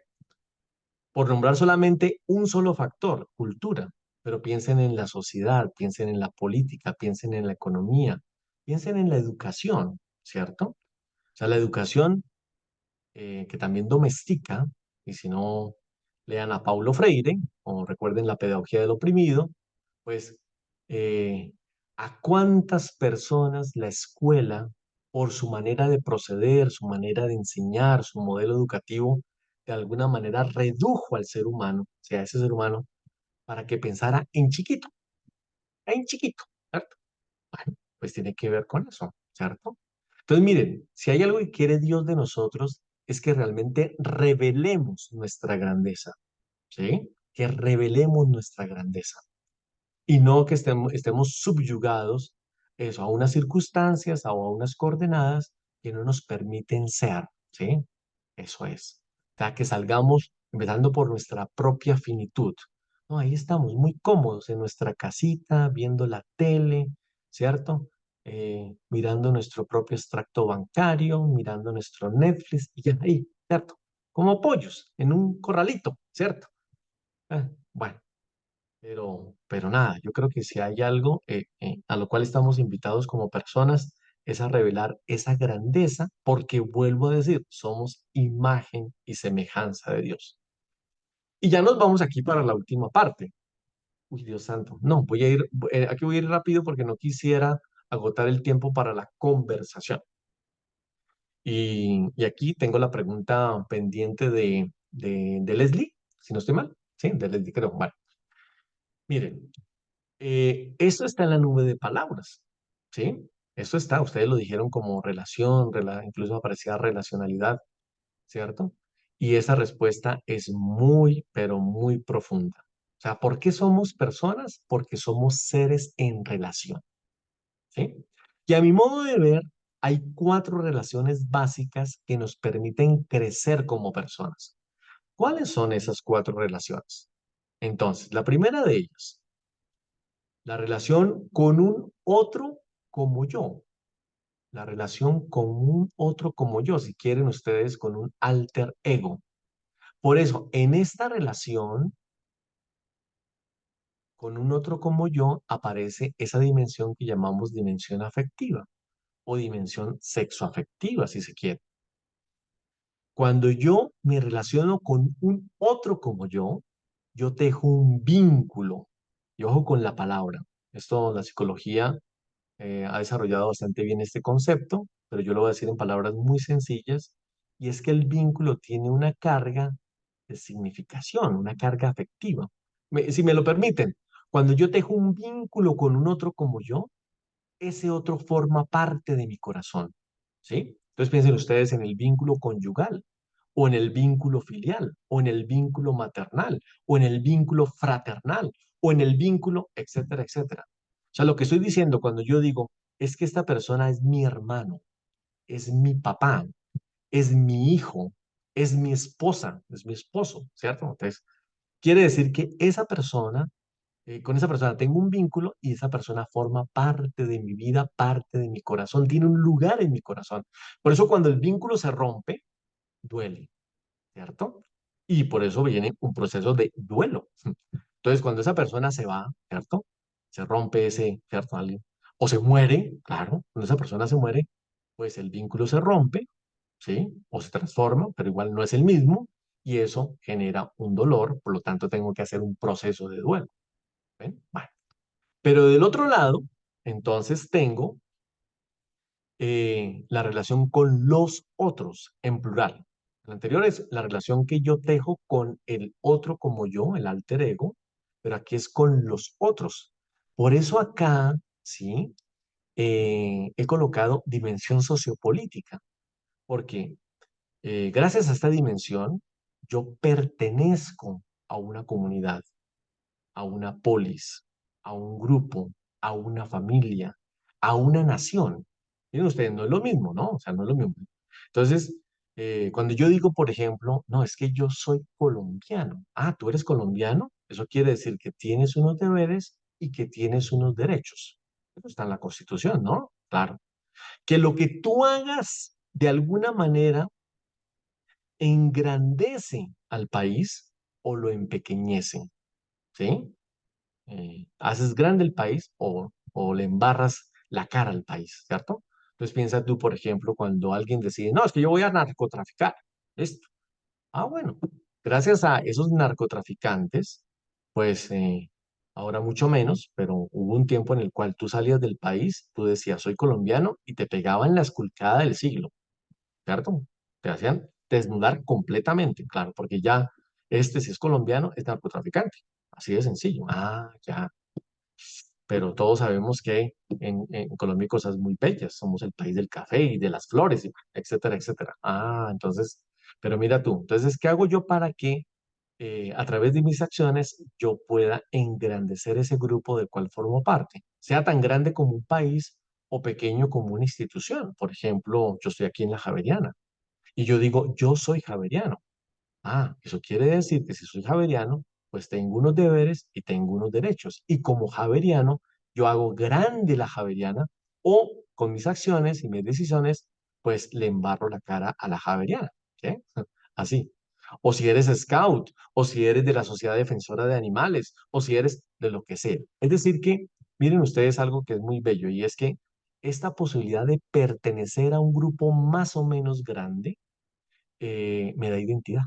¿Cierto? Me da identidad. Y son identidades cruzadas, porque yo soy javeriano y soy colombiano, y además de eso, formo parte de la familia Mesa, y etcétera, etcétera, etcétera. ¿Sí? Entonces, no es que yo sea solamente de una sola comunidad, no, no. Pertenezco a varias comunidades, más o menos grandes, pero eso, esa pertenencia me obliga, como, bueno. Después estaría la tercera relación, que es la relación con lo otro. Entonces, el otro, los otros, lo otro. Lo otro, aquí he colocado dimensión ecológica, pues es el mundo, es la naturaleza, es la casa común, como dice el Papa Francisco, ¿cierto? Entonces, esto hace que me reconozca incluso como parte de esa creación. Y por eso yo digo, como los antiguos lo decían, yo soy agua, yo soy tierra, yo soy fuego, yo soy aire, yo soy. Mira, tanto así que eh, ahora que estamos viviendo esta crisis medioambiental que no le hemos parado bolas, ¿sí? Eso que le está pasando al planeta es un reflejo de lo que le está pasando al ser humano. Si el planeta está contaminado, el ser humano está contaminado. Ejemplo sencillo, acompaño una comunidad de campesinos, un pueblito muy cercano aquí de Bogotá que se llama Nolaima, y un día pues me invitan a almorzar y yo les digo, oye, ustedes tan chistosos cultivan habichuela y no comen habichuela. Me dicen, profe, ¿usted sabe la mano de veneno que le tenemos que echar a la habichuela para que la vean bonita, larga, verde, allá en el Fruver? Ah, ya voy entendiendo, claro. Entonces, nosotros nos comemos esa habichuela o ese tomate o esa papa llena de veneno, fungicidas y pesticidas y herbicidas y todo lo demás, y por eso entonces todas estas enfermedades que tenemos ahora, empezando por estos tipos de cáncer que no conocíamos hace 50 años y ahora están. Ah, ya. O sea que si la tierra está contaminada, nosotros estamos contaminados. Si la tierra está enferma, nosotros estamos enfermos porque somos tierra y somos agua y somos aire. ¿Ven? Esa es la cosa. Va. Y finalmente estaría esa relación con el otro con O mayúscula, ¿sí? El misterio, lo sagrado, Dios. ¿Sí? Entonces, aquí viene una cosa que quisiera reiterar. Entonces, somos imagen de Dios porque tenemos estas cuatro relaciones. O mejor, gracias a que somos imagen de Dios, tenemos una relación con Dios, por supuesto, con los otros, ¿sí? Con los otros, y también con el mundo, la creación, la naturaleza. Y si se quieren llevar una palabra bonita, entonces está aquí. Y es que somos personas porque somos realidades cosmoteándricas. Bueno, si ustedes escriben por curiosidad en el Google mi nombre, Mesa José Luis, y colocan eh, cosmoteándrica o visión cosmoteándrica, pues van a encontrar mi tesis doctoral, que está inspirada en un autor que se llama Pánica, que es algo muy, realmente muy profundo, y es que en nosotros hay una dimensión cósmica, ¿cierto? Claro, porque somos materia. Hay una dimensión divina, por eso teos, el teos, ¿eh? Y hay una dimensión propiamente humana, la conciencia. Y por eso, aquí viene una cosa, un apunte, y es que yo tendría que enriquecer aquella respuesta que está en el documento cuando dice que somos unidad cuerpo-alma, somos una unidad cuerpo-alma. Tendría que decir si somos una unidad cuerpo, alma y espíritu. El cuerpo referido a lo cósmico, ¿sí? El alma referido a eso que es propiamente humano, la psique, la conciencia, y el espíritu referido a lo divino, ¿sí? Somos seres divinos, no en el sentido como dicen las reinas de belleza o los presentadores de televisión, hay algo tan divino. No, no, somos divinos porque Dios nos habita, Dios está en nosotros como tal, ¿sí? Por eso somos realidades cosmoteándricas. ¿Esto que estoy diciendo es nuevo? No. Cuando ustedes se van al Antiguo Testamento y al Nuevo, encuentran tres palabritas. En hebreo, entonces encuentran Basar, Nefesh y Ruach. Basar, Nefesh y Ruach. Basar está referido al cuerpo, Nefesh está referido a la psique, al alma, y Ruach al espíritu, ¿cierto? Y en griego, que son palabras más conocidas que las del hebreo, pero tienen soma, de ahí viene la palabra somático, somatización, ¿sí? Que es el cuerpo. Tienen neuma es espíritu como tal, ¿sí? Y tienen sige, que sería el alma, ¿no? En griego como tal. Es decir, que para el pensamiento semita, que es el pensamiento que está allí presente en la Biblia, tenían claro que somos las tres cosas. Somos cuerpo, alma y espíritu. No tenemos, somos cuerpo, alma y espíritu. Por eso, frente a esta anécdota de la semana pasada, cuando nosotros oramos por alguien, oramos por toda la persona, ¿cierto? ¿Y qué pasa en el momento de la resurrección? ¿Qué pasa en el momento de la resurrección? Entonces allí voy a utilizar una analogía, que es una analogía que utiliza el mismo Pánica sobre la gota de agua. O sea, de alguna manera él dice, de una forma muy sencilla, que cuando nosotros morimos, eso que está contenido en el agua se integra nuevamente a la realidad. Es lo que pasa con el cuerpo.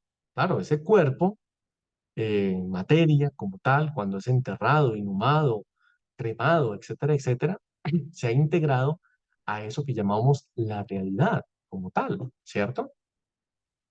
Incluso algunos, ahorita cada vez más, aunque ustedes saben que la Iglesia Católica se opone a esa práctica de que cremaron a mi papá y entonces voy al río Magdalena y boto las cenizas al río Magdalena, o voy al mar porque es que mi papá siempre quiso conocer el mar y no pudo, entonces yo hago el viajecito hasta Santa Marta y boto las cenizas en la playa, allá en el agua, o mar adentro, lo que sea, etcétera, etcétera, ¿cierto? Pero miren ustedes que sea la inhumación, sea la cremación, o sea, ese esparcimiento de cenizas, o colocarlas en algún lugar y sembrar un arbolito, etcétera, etcétera. Bueno, este tipo de cosas que vemos en otras, incluso en otras religiones como tal, pues básicamente es una integración con la realidad. Ahora les pregunto, ¿cuántas realidades hay? Para mí solamente hay una sola realidad, una sola. Entonces, por lo tanto, el cuerpo permanece, el alma permanece y el espíritu permanece, pero permanecen de otra forma. Hay otras formas de presencia. Claro, por ahora te puedo ver ahora y si estuviéramos en un salón te podría tocar y abrazar y oler, etcétera, etcétera. Bueno, ahora te estoy viendo aquí en la pantalla, algunos tienen activada su cámara, entonces te estoy viendo como tal. Esa es una forma de presencia. pero cuando morimos, entonces cambiamos y hay otra forma de presencia. Aquí quisiera recomendar, ay, yo no sé si la tenga a la mano, no lo tengo a la mano, bueno, es un chico de doctorado que hace poco terminó y su tesis se la publicó Herder y es sobre la muerte. Incluso él pone a dialogar el cristianismo con el budismo, budismo y cristianismo en diálogo en torno a la muerte, y hace una muy bonita explicación sobre qué es eso que pasa cuando morimos. Les invitaría a leerlo. Su nombre es Camilo López. Camilo López. Pero es que quisiera mostrarles.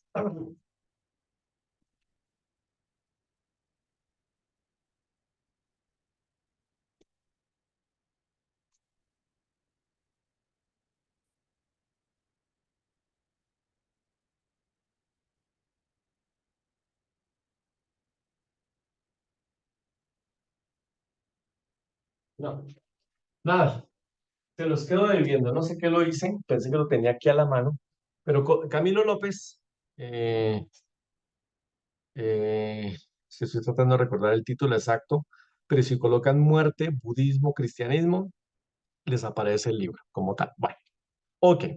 Bueno, pues muy bien. Miguel, ¿cuánto tiempo tenemos de conversar? Qué pena, No, está qué perfecto. pena. 15 minutos. Mm, Entonces aprovechemos para conversar, para preguntar. No sé si a Leslie le quedó claro o todavía no está muy claro el tema. Bueno, creo que es el momento de preguntar. Aprovechen, abran sus micrófonos. Ya saben que hay mucha confianza entre nosotros para poder preguntar y esto es lo que hace que haya mucha riqueza en el trabajo que vamos avanzando. Fíjense que necesitamos también de esa iluminación teológica, ¿no es cierto? Porque vamos recibiendo muchas cosas, pero hoy era importante tener un invitado teólogo y van a aparecer invitados teólogos que nos van a ir dejando claras muchas cosas desde el pensamiento social de la iglesia. Seguro que ustedes van leyendo el libro muy juiciosos, el DOCAT, pero a veces no es fácil entenderlo. Entonces, por eso siempre la invitación de nuestros hermanos teólogos que nos aclaran, nos dejan todo este tema doctrinal muy claro, porque lo que les decía a ustedes, a veces se piensa que lo tenemos claro y vea que no, vea que no. Muy bien, Arturo, gracias. Qué pena no preguntica, ¿cómo dijo que se llamaba el libro? Budismo y cristianismo. sí. Entonces, el acabo tiene por título, aló, aló, aló. Mantengan sus micrófonos cerrados para que podamos. Se llama La dimensión cosmoteándrica de la muerte, budismo y cristianismo en diálogo. Ese es el nombre completo. La dimensión cosmoteándrica de la muerte, budismo y cristianismo en diálogo. Sí, eso es. Incluso también me voy a atrever a recomendar, es que hace algún tiempo, a propósito de la pregunta de Leslie, que es una pregunta que me ha acompañado en los últimos 15 años, invité a un grupo de colegas de la Universidad Javeriana de diferentes disciplinas a hablar sobre la muerte, ¿sí? Entonces les decía, miren, desde su disciplina traten de responder a estas preguntas. ¿Qué es la muerte? ¿Qué pasa cuando morimos? Por ejemplo, ¿no? ¿Sí? ¿Qué ocurre cuando morimos? Y bueno, al final, 7 personas, incluyéndome, pues cada uno escribió un capítulo, desde la medicina, la literatura, la sociología, la antropología, la psicología, la filosofía y la teología. Ese libro salió con el título La muerte, 7 visiones, una realidad. La muerte, 7 visiones, una realidad. Y 7 visiones porque son 7 capítulos y por lo tanto 7 disciplinas respondiendo a la pregunta. Ese libro está agotado desde hace ya por lo menos 7 años. La editorial Javeriana ya no lo va a editar más, ¿sí? No por ellos, sino por mí. ¿Por qué? Porque resulta que una vez salió publicado, entonces varios amigos y todo lo demás me dijeron, oiga, pero ese libro está incompleto, porque es que ahí no está la biología y la biología tiene una palabra que decir frente a la muerte. Y un gran amigo de derecho, jurista, él me dijo, no, pero ¿y las ciencias jurídicas qué? Nosotros sí que tenemos que decir cosas sobre lo que tenemos que hacer frente a la muerte, que a veces nos hacemos los locos. Y una gran artista, ¿y el arte qué? ¿Y el arte dónde? y hace muy poco me pusieron a leer una tesis sobre pedagogía de la muerte. Y entonces ella me decía, no, es que también la pedagogía tiene una palabra sobre la muerte. Yo al final dije, no, si yo vuelvo a sacar ese libro, tendrá que llamarse algo así como La muerte, 50 visiones, una realidad, porque es que eso sin contar las religiones y contar pues otras perspectivas. Entonces, todo este rollo es para decirles que si a alguien le interesa el tema de la muerte y le suena este libro, La muerte, siete visiones, una realidad, como la editorial ya no la volverá a sacar, me dio permiso de distribuir gratuitamente el PDF del libro. Entonces, he colocado mi correo electrónico, ahí yo no sé, ahí coloqué joseluismesa@javerianeducó. Si tú estás interesado, con mucho gusto te lo mando pues para que lo mires y lo leas y leas el capítulo que te gusta. Y entonces, Leslie, en el capítulo teológico, ahí vas a encontrar muchos más elementos frente a la pregunta que hiciste. Eso es. Vale, muy bien. Otras cosas. Bueno, yo digo preguntas, pero ojalá fueran comentarios, reacciones, disensiones. Alguien que me diga, mire, José, no estoy de acuerdo con lo que dijiste, o ta, ta, ta. Arturo, Nada. Arturo, ahí veo una mano levantada de Arturo, pero también mucho ruido. revisa tu micrófono, Arturo, porque no te estamos entendiendo nada. O haz la pregunta o el comentario por el chat. Si quieres, lo haces por el chat, porque Ahora, no te Ah, ok, ¿se ahí escucha vamos. bien? Ahí vamos, ahí se escucha bien. Sí, dale. Correcto. Bueno, no, interesante todo lo que nos ha planteado José Luis, me parece muy interesante, pero bueno, en esas dimensiones de la muerte tan variadas, estamos en las dimensiones de la vida también, me parece. Entonces, a mí tengo la siguiente reflexión y pregunta. Desde la perspectiva de lo que él nos ha planteado, ¿qué se requiere, qué se requiere en el mundo actual en que estamos para el ejercicio de la libertad, con fundamento cristiano y con responsabilidad social y ciudadana? Porque actualmente yo creo que estamos frente a una crisis de que hablamos de libertad, pero la libertad también se convierte en una especie de sofisma cuando existen tantas circunstancias como los medios, como los esquemas, los relacionamientos de carácter social, económico y político, y la falta de formación también de la persona que no le permite realmente un ejercicio de la libertad de manera integral a partir de un juicio crítico y de una formación de transformación de realidades. Entonces, ante la diversidad de esclavitudes que él también nos menciona, ¿qué planteamientos y qué rutas podemos asumir frente a eso? Ok, bueno, muy bien. Gracias por la pregunta, Arturo, porque me da la oportunidad de insistir en un par de ideas y de profundizar en otra idea. Y es la siguiente. Bueno, entonces hemos dicho que eh, hay un don precioso que tenemos los seres humanos. No es el único don, pero es un don precioso que es el don de la libertad como tal. ¿Sí? Cuando alguien me dice, oiga, pero, ¿y si Dios es tan todopoderoso como nos han enseñado desde pequeñitos, ¿no? Que Él es omnipotente. ¿Él por qué no viene e interviene y acaba con todos los malos para que no haya más guerras, más pobreza, más inequidad, más, etcétera, etcétera, etcétera? Y mira, yo creería, y estoy recordando una entrevista que le hicieron a Juan Pablo II, que salió con el título El umbral de la esperanza. El periodista le hace una pregunta similar a esto que acabo de decir, ¿sí? Eso, si Dios es tan omnipotente, ¿por qué Él? Y Juan Pablo II dice una cosa muy bonita, dice, miren, desde el momento en que Dios creó al ser humano, ya no es omnipotente, ya no es omnipotente, ¿sí?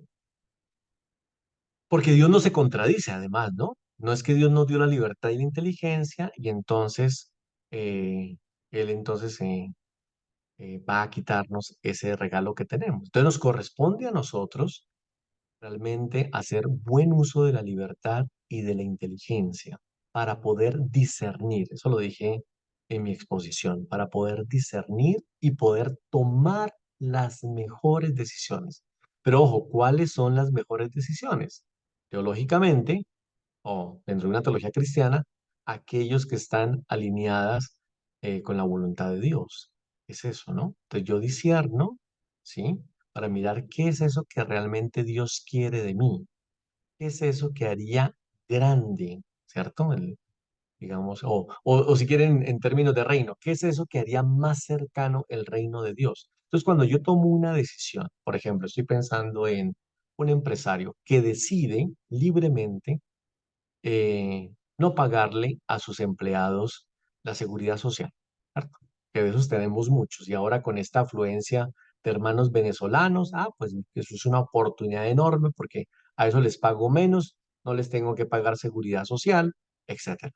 Muy bien. Entonces ahora pregúntense, tener a unas personas, abusando de la necesidad de esas personas, explotándolos como tal, beneficiándose a mí mismo, o sea, al sí mismo, ¿no? Y esa persona, pues, porque obviamente se está ahí embolsillando millones de millones. Entonces, ¿eso es lo que Dios quiere? O mejor, ¿eso es construir el reino de Dios? Ese reino que decimos que es reino de justicia, de igualdad, de solidaridad, de misericordia, de amor. O sea, hasta un niño de 3 años diría que no, obvio, así de sencillo. ¿Cierto? Entonces por eso nos corresponde a nosotros realmente reflejar eso que nosotros somos. Dijimos, si somos imagen de Dios y Dios es creador, tenemos que crear, no destruir. O sea, una persona que destruye al otro, ¿sí? Se está alejando de ese principio imago Dei. Entonces, piensen en cualquier guerra, en las que tenemos aquí en nuestro país o en las de afuera, ¿cierto? Esta hora, pues, si se quiere, entre Israel y los palestinos que están en Gaza, ahora que intervino Irán, etcétera, etcétera, o aquí internamente, lo que está pasando en el Putumayo, en el Cauca, en Arauca, ¿cierto? Es impresionante, o sea, cuando yo decido quitarle la vida al otro, ¿cierto? ¿Sí? Con el pretexto de que no, que es ese es policía, o que no. O sea, Dios quiere que quitemos la vida, destruir la vida es antievangélico, ¿cierto? Pero yo soy quien toma la decisión. Lo que pasa es que me escudo y responsabilizo. No, es que la culpa es del presidente. Decimos, no, es que la culpa es del presidente, pero ¿quién fue el que mató a este policía o a este grupo de civiles o a estos niños, etcétera? Pues tengo que asumir la responsabilidad. No puedo ser tan infantil de las responsabilidades del otro. Bueno. Entonces la libertad tiene que ver con eso que llamamos la autonomía, pero autonomía no es que yo hago lo que se me da la gana, ¿no? Autonomía, autónomos, diría Kant, es esa persona que es capaz de interiormente de hacer un acto de conciencia y ver aquello que es realmente que nos hace dignos, que nos permite crecer como humanos. ¿Sí? Entonces yo no creo que la destrucción y la muerte y el odio, etcétera, nos hagan más humanos. Al contrario, nos hace más inhumanos. Porque una cosa que no dije y que es bueno, porque eso pues no es desde la teología, pero sí es desde la filosofía, es que tenemos en nosotros la tarea de humanizarnos a través de las decisiones que tomamos. Pero ojo, así como nos humanizamos, también nos deshumanizamos. ¿Sí? Entonces, eh, ¿cuánta gente estará deshumanizada? No solamente por sus propias decisiones, sino porque son receptores de las decisiones de los otros, ¿sí? Pero como dependemos de los otros, entonces esas decisiones nos afectan como tal. Bueno, entonces, ahí pues nada, ahí queda claro que somos interdependientes y por lo tanto cuando nosotros tomamos una decisión, realmente estamos afectando a muchos. A veces creemos que no, esta decisión no afecta a nadie. No, no, no, no. Todas las decisiones afectan siempre a otros, más o menos, pero afectan a otros, ¿sí? Entonces ahí tenemos que hacer buen uso, vuelvo a decir, de la inteligencia y de la libertad de los seres humanos. Eh, Arturo, pero además de eso, tú dijiste algo al principio de la pregunta que me quedó sonando y es que eh, en nuestros días hay esclavitudes que están soterradas. A veces creemos que somos libres, pero tú dijiste, lo dijiste bien. Entonces, parece más bien es un sofisma, ¿cierto? Una, digamos, parece más bien algo así que eh, bueno, con lo cual decimos que estamos de acuerdo, pero a la larga hemos vendido nuestra libertad, ¿cierto? Y piensen ustedes en lo que pasa en nuestras prácticas políticas, por ejemplo, ¿no? O sea, cuando vienen los momentos de elegir a alguien, piensen ustedes un gobernante local o a nivel nacional, ¿cuántas personas venden su voto? ¿Sí? Esto es. ¿Por qué? Pues porque al final les están prometiendo un par de tejas o 500.000 pesos o un puesto para el hijo que está necesitando, eh, pues que está desempleado y entonces este prometió que iba a trabajar en la alcaldía, etcétera, etcétera. O sea, formas de vender la libertad. O sea, y después entonces no tenemos cómo demandar, ¿cierto? Frente a eso que el político está haciendo. Entonces nos quejamos de la corrupción y nos quejamos de los favoritismos y del palanquismo, etcétera. Pero yo mismo lo estoy cultivando con esas decisiones que he tomado, ¿sí? Por dar un ejemplo del mundo de la política, pero si nos vamos al mundo de la economía, al mundo eclesial, ahí también lo mismo. Hay una serie de cosas donde hay una renuncia a la libertad y por lo tanto, lo leyeron ustedes en el documento, pues realmente estamos no solamente renunciando a ese don precioso, sino que estamos minando nuestra propia dignidad. Sí. Bueno, no sé si haya José otro Luis, comentario. José Luis, una última pregunta, porque para no pasarnos mucho el tiempo, ya el tiempo se nos cumplió, Perfecto. pero Muy queremos bien. escuchar a Ricardo. Muchas gracias y gracias por el compartir de sus conocimientos. Quisiera de pronto un aporte teniendo presente que el ser humano es ese ser en relación con esas dimensiones que nos propuso. Es cuando se alteran los valores y de repente se humaniza demasiado los animales, la creación, ese tipo de desórdenes que de pronto altera esa armonía de la creación para, para estabilizar ese ser en relación. Entiendo, debe haber como un orden jerárquico en esas relaciones. No sé si me hice entender. Ujú. Ya, ok. Mira, es una pregunta muy difícil realmente porque cuando tú hablas de jerarquía, estás diciendo que hay algo más importante que otro, ¿cierto? Que hay algo más importante que otro. Entonces, eh, yo he leído, eh, incluso a propósito de una reflexión que estamos haciendo aquí también en la facultad sobre la crisis medioambiental y esta propuesta que ha hecho el Papa Francisco de una ecología integral, ¿sí? Si esa no es una de las causas de la crisis medioambiental, porque es que resulta que en algunos textos, y ya digo, algunos de ellos de índole teológica, se nos ha dicho que Dios está arriba de todo, es el absoluto. Después el ser humano, y el ser humano abajo, la creación. Incluso leyendo lo que está en el Génesis, ¿cierto? Cuando Dios dice, crezcan y dominen la tierra, dominar. Ah, vea, pero es que ahí está en el texto bíblico. Entonces, por lo tanto, tenemos que dominar. Pero es que resulta que en el pensamiento semita, la palabra hebrea, dominar es cuidar. O sea, la traducción más cercana sería cuidar, ¿sí? Velar por el bienestar de, eso es, pero nosotros entendemos dominar como subyugar, explotar, etcétera, etcétera.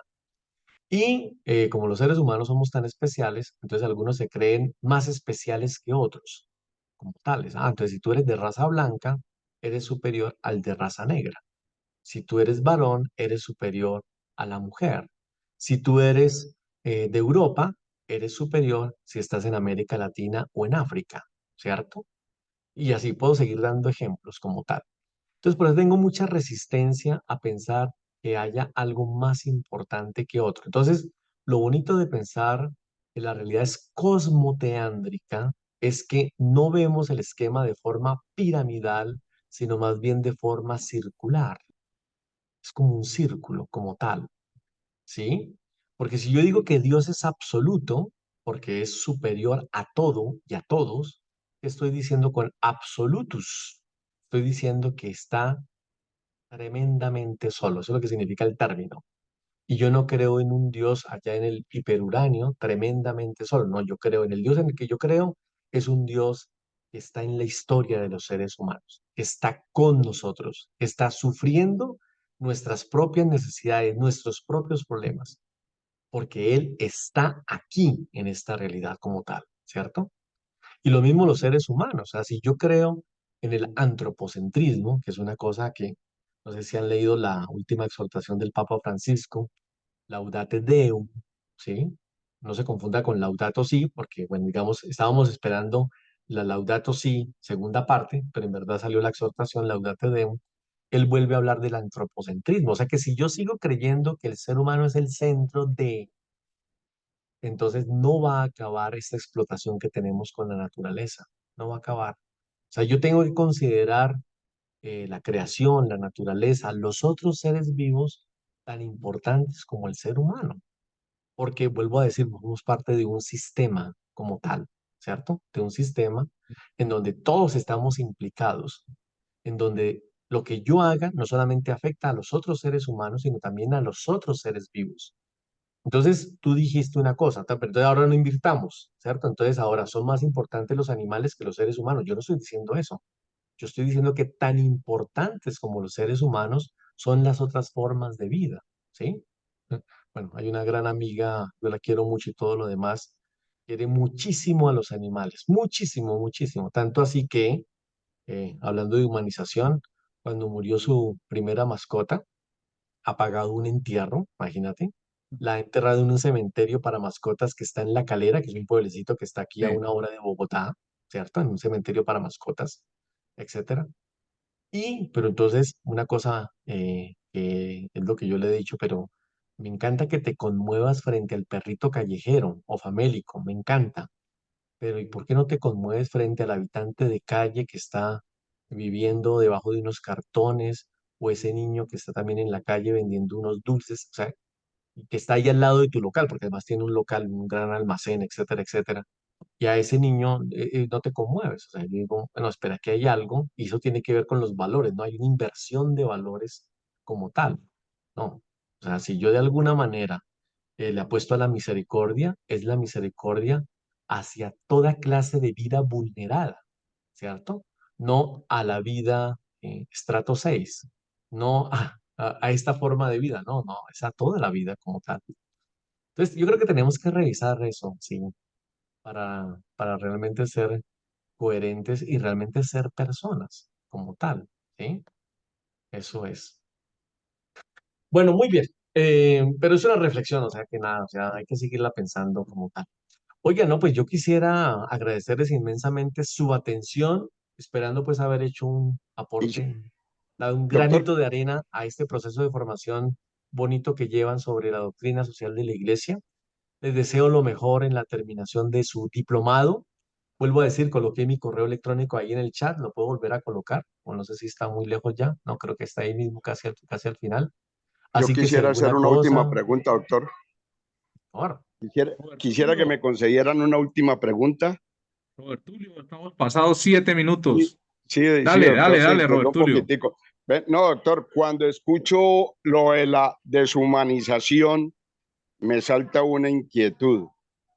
¿Qué papel el aborto, la eutanasia juega contra esa voluntad divina de Dios que radica en el amor?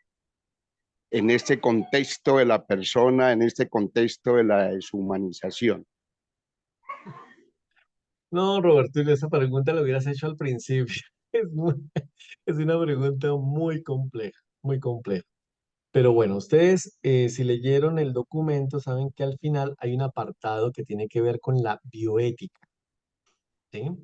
Y una bioética cristiana, por lo tanto, ahí se encontrarán o encontraron un principio y es que la Iglesia Católica hace una apuesta por la vida como tal. Entonces, en ese sentido, la doctrina social de la Iglesia es provitalista. Provitalista quiere decir que ante todo, la defensa de la vida, ¿cierto? En cualquiera de sus fases y en cualquiera de sus formas, como tal. Entonces, por eso, frente a la pregunta por la eutanasia, la iglesia dirá, nos oponemos. La pregunta por el aborto, nos oponemos, etcétera, ¿cierto? Eso es. Ahora, la teología moral y la teología moral que está fundada en esos principios que ya dije de libertad, conciencia e inteligencia, dirá, espera un momento. Esta, digamos, es la posición de la iglesia. Pero ¿qué pasa entonces con esa posibilidad que tenemos de discernir frente a una situación particular?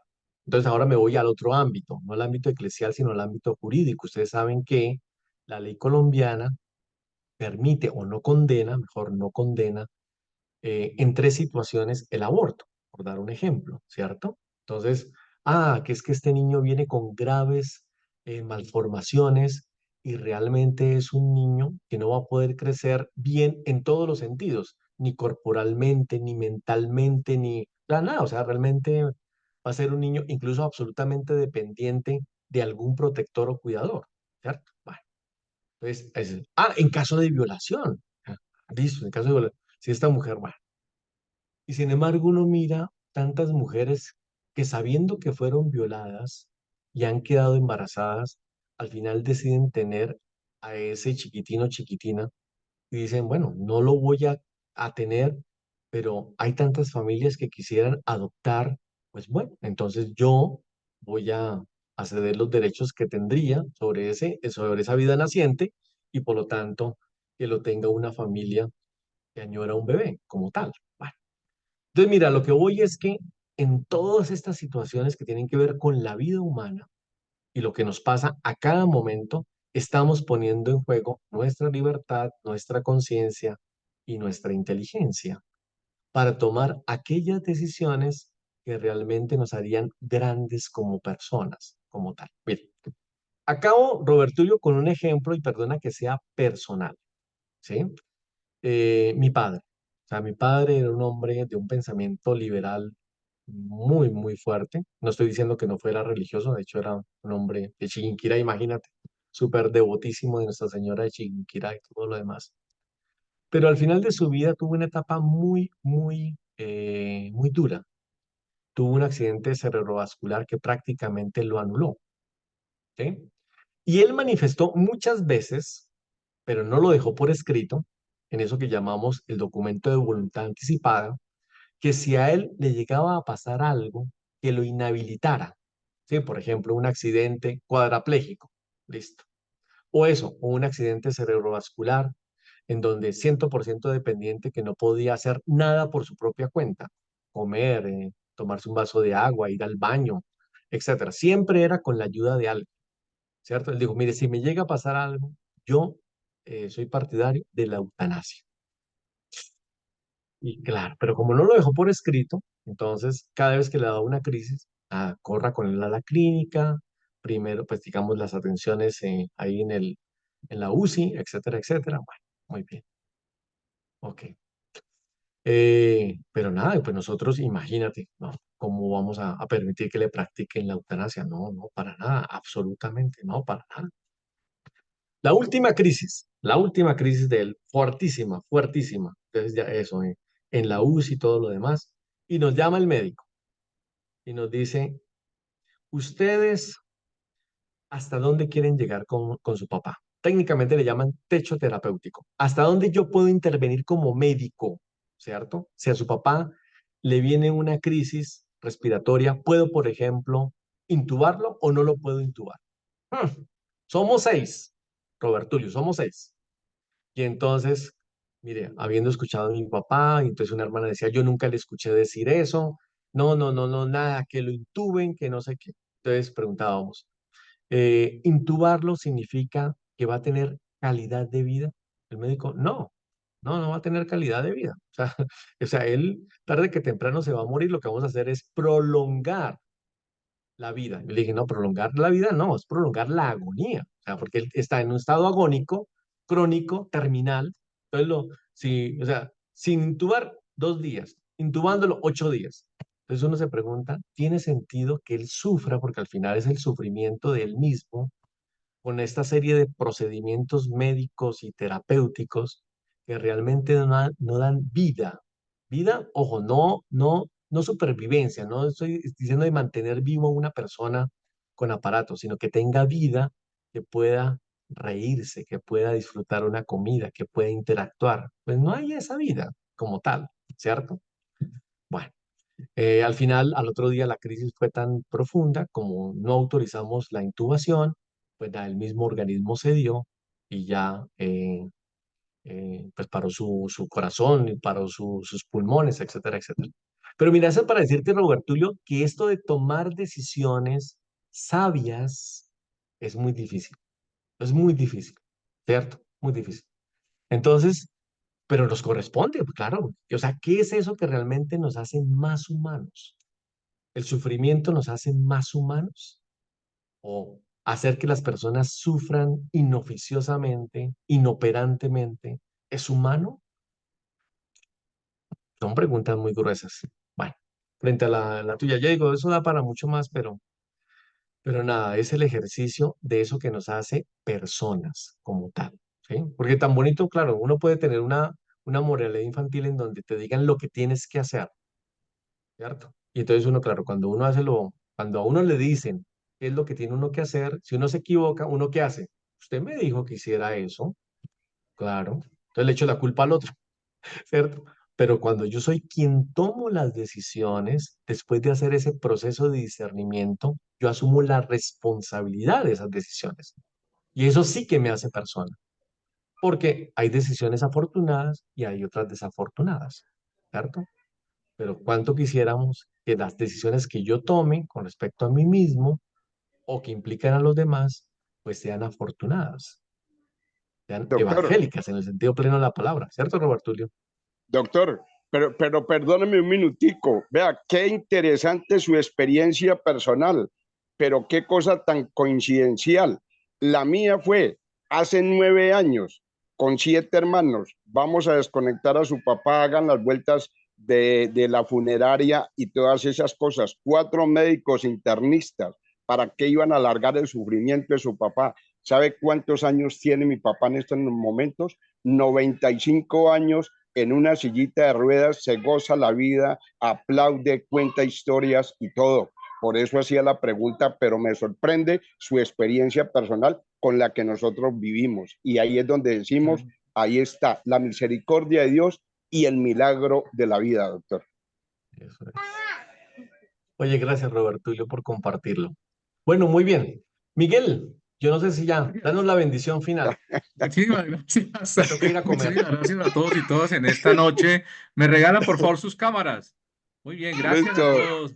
listo, doctor, José Luis, muchas de gracias. verdad, muchísimas gracias por su pedagogía, cercanía, por los ejemplos tan de la vida, tan cercanos, pero sobre todo por dejarnos esa claridad doctrinal que es tan importante en estos cursos, que a veces eso hace mucha falta. Entonces siempre tendremos a nuestros teólogos invitados para que siempre nos dejen claridad en estos temas que a veces creemos que todo el mundo tiene claridad y resulta que no.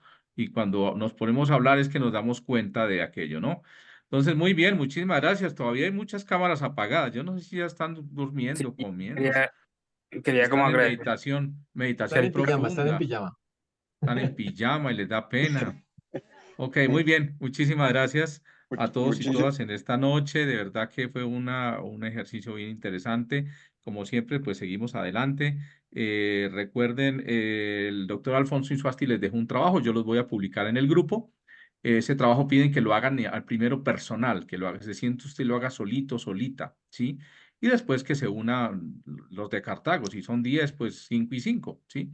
Que se unan los de Cartago, que se unan los de Arauca, que se unan los de Bogotá, que se unan diferentes grupos y que por favor ahí hay unas fechas de cuándo hay que enviar esos trabajos, porque claro, viene el segundo momento que es el discernir y entonces claro, él necesita ese insumo que ustedes les van a dar, le van a dar al doctor Alfonso, le va a servir para el segundo momento que es el discernir. Entonces, fundamental que lo hagan. Ahí hay unos tiempos, le piden que lo haga en su vida, son cosas personales, pero la idea es que después se reúnen en equipos, puedan compartir y puedan elaborar uno solo. Ensamblan todo eso que hace cada uno en un solo trabajo y lo envían. Ahí están las fechas, está el correo electrónico.